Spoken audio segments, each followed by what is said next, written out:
Hello everyone, welcome back to my channel. It's me, Yeonni, and for today's video, I wanted to share with you all some of the pros and cons of being a research coordinator. So when it comes to my background, I've been involved in research through undergrad and grad school, but the past year and a half, I have been employed as a full-time clinical research coordinator, and I've definitely gathered a lot of different experiences through this work opportunity, and I've also had some thoughts about it. So I thought I would share that with you in case any of you are also research coordinators or you're interested in doing research in your future. So if any of that sounds interesting to you, then this is the video to watch, and let's get straight into the video. But first things first, hi. If this is your first time on my channel, my name is Yeonni and I am a mental health professional making videos here on YouTube on my weekends.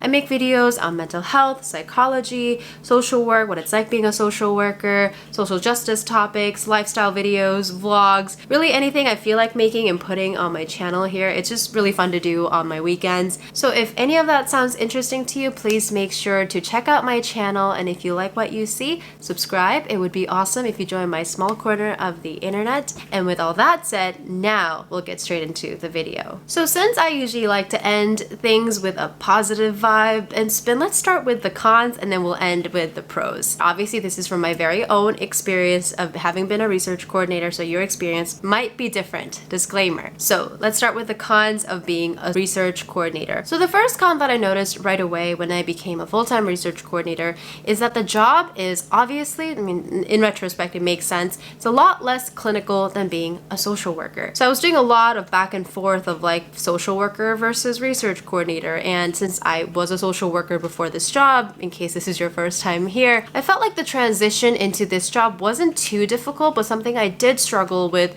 was that it is way less clinical than being a social worker. An example of that I could share is that, let's say if I do like a depression scale, I would ask this participant on a scale of 1 to 5, 1 being not at all, 5 being extremely, how depressed do you feel today? And if they say 5, as a therapist, that would be a concern for me, a red flag, something to explore potentially in that session or in a future session. But as a researcher, pretty much they'd say 5, I fill out the 5 bubble on my database and I move on. And that aspect of kind of getting a glimpse into my participants' mental health and what they're going through, but not being able to like probe or explore it further was pretty challenging for me in the beginning. And even now it's hard because in my study, at least, I see my participants twice a week, and when they tell me they've had a bad week, I really wish I could explore that more with them, try to provide more emotional support. But as a research coordinator, there is an element of boundaries that are very strict where I'm not their therapist, right? So the best I can is say, hey, I hope you have a better week. Please make sure to speak to your therapist about the things you're going through, because I'm not the therapist. So I would say that's a con for me as a research coordinator. The second thing I can share is that sometimes being a research coordinator can feel a bit repetitive. When you do data collection, obviously that process needs to be pretty routine and standardized, because that way as you conduct the research and gather all the data points, they're as reliable as possible. So if you are asking, the depression scale of 1 to 5 to a participant, the way you ask the question needs to be the same every time. The order of questions that you ask need to be the same every time, and that is the best way to do data collection, to be as standardized as possible across the board.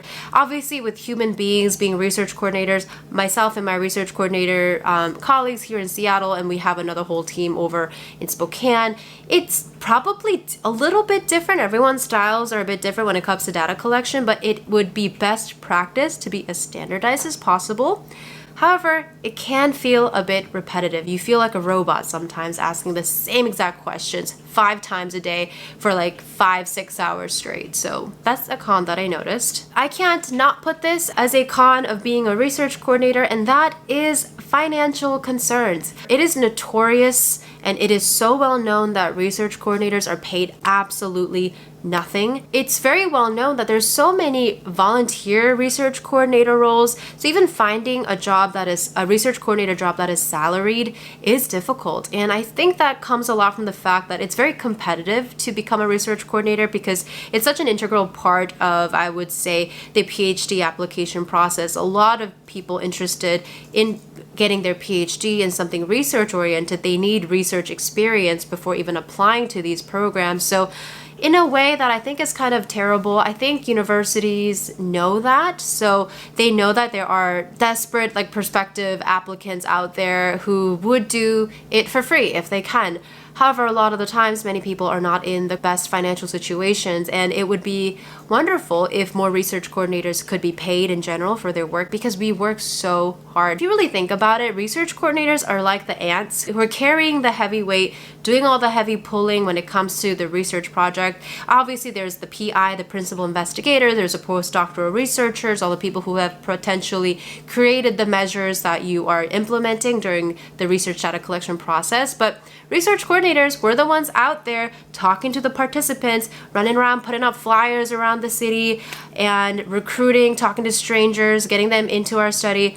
I think research coordinators do so much important work, and definitely we do not get compensated enough for our work, if at all. I know that for myself. I make somewhat barely above minimum wage for here in Seattle, Washington, and it kind of hurts to admit, but I would not have been able to have gotten and stayed at this job if I wasn't married and had a dual income. With my own salary, there's no way I could afford anything in downtown Seattle. So that sucks to admit, but it's a huge con of being a research coordinator. So with that said, let's go into the pros of being a research coordinator, because not everything is bad. As with most things in life, being a research coordinator, this job, I know for a fact, is what helped me to get into my PhD program this year. How do I know that? It's because it was brought up in my interviews with my future PI that I'll be working with, and he mentioned straight up, looking at your resume, it looks like you've worn so many hats at this research coordinator job and you're very independent, da da da da. So thankfully I wrote my resume well, but that resume obviously exactly represented all the work that I had done as a research coordinator. Like I said, you wear so many hats, you have to be a self-starter, you have to be independent. It's so overwhelming at times, but at least for me, it was one of those moments in life, rare moments in life, that I think all of my hard work paid off in the way that I wanted it to, which is to get into grad school. So you definitely get a lot of good experience, whether it's recruiting participants, data collection, working with your school's institutional review board or IRB. You get a lot of experiences that you get to put on your resume. So that's definitely a pro. And another thing about being a research coordinator that I saw as a pro is, while the data collection process, like I mentioned before, can be a bit repetitive since it needs to be standardized, when you work in a lab in a university, there's actually a lot of room for flexibility. And I mean two things by that. So the first thing is that, at least for me in my experience, because I work on a remote site, so this might be a bit different for anyone who's not on a remote site, I can be very independent and I can figure out what my day and work schedule is going to look like. So a lot of my day-to-day is really just based around which participants am I seeing at what time, and I can kind of design and figure out my week depending on that. And as long as my work is done at the end of the day, I can just go home. I really appreciate that I don't have to sit in an office from 8 to 5 or 9 to 5. I can start the day at 10 and be done at 6, or I can start the day at 9 and be done seeing participants at 3, and then just do maybe like 2 hours of admin or data cleaning at home.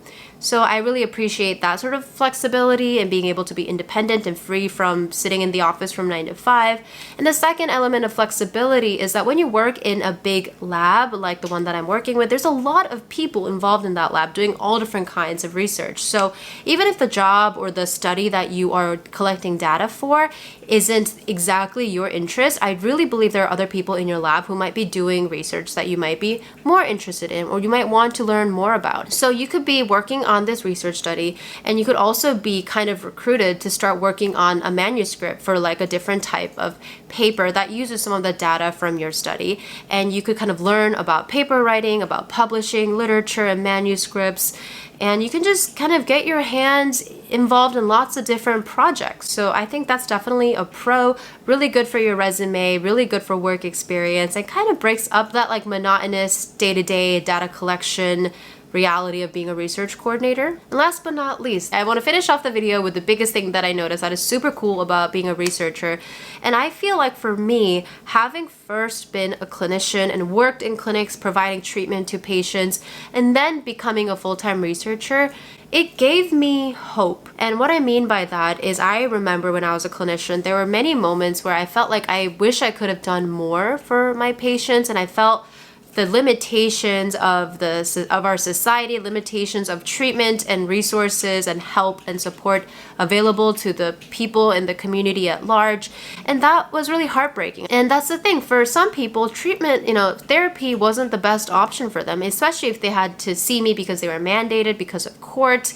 It's the last thing they want to do is talk about their feelings with a therapist when they're struggling with a lot of other things in their life. So being a research coordinator shows me that there are thousands of universities around the world that have active research going on how to provide different types of treatment to different people. So without going into too much detail, the type of treatment that my study is studying right now, so it's a treatment efficacy study is what I'm part of, it doesn't have anything to do with therapy. So this treatment can be provided by anyone in a clinic, and it's not like motivational interviewing, it's not like cognitive behavioral therapy or dialectical behavioral therapy. It's not therapy. It's a type of treatment that is all about like operant conditioning and providing positive reinforcements for positive behaviors in patients. And it takes out that therapy part. So in a way, I wish I had known about this specific type of treatment when I was a clinician, because then I could offer that as an option to my patients rather than forcing them to try to talk to me for 45 minutes. So it gives me hope. It gives me hope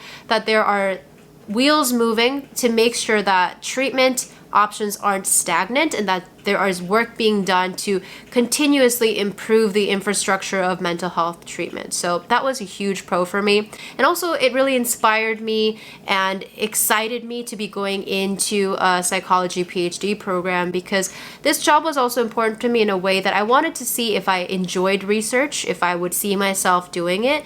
And I really do see myself doing it. And I think that's why being a psychologist for me would be perfect, because I get to do the clinical work that I miss so much. Plus, in an academic setting, I get to do research to make sure that the treatment that I provide in the clinical setting is not stagnant. And I think the two, you can't have one without the other. So those are the pros and cons of being a research coordinator in my experience. Obviously, like I said, disclaimer, everyone's experience is different. But yeah, it's been so cool to have been worked at this job for the past year and a half. It hasn't been perfect. Even now, I'm feeling very overwhelmed at work, but I'm in a very retrospective, thankful period when it comes to this job, despite the stress. With all that said, thank you so much for watching this video. If you enjoyed it, please make sure to give it a thumbs up. Leave me any comments in the comment section below about what I talked about today, or if you want to just chat it up, that's fine too. I hope you are taking care of yourselves emotionally, physically, mentally, in all of those important ways, and I will see you next week in the very next video. Bye!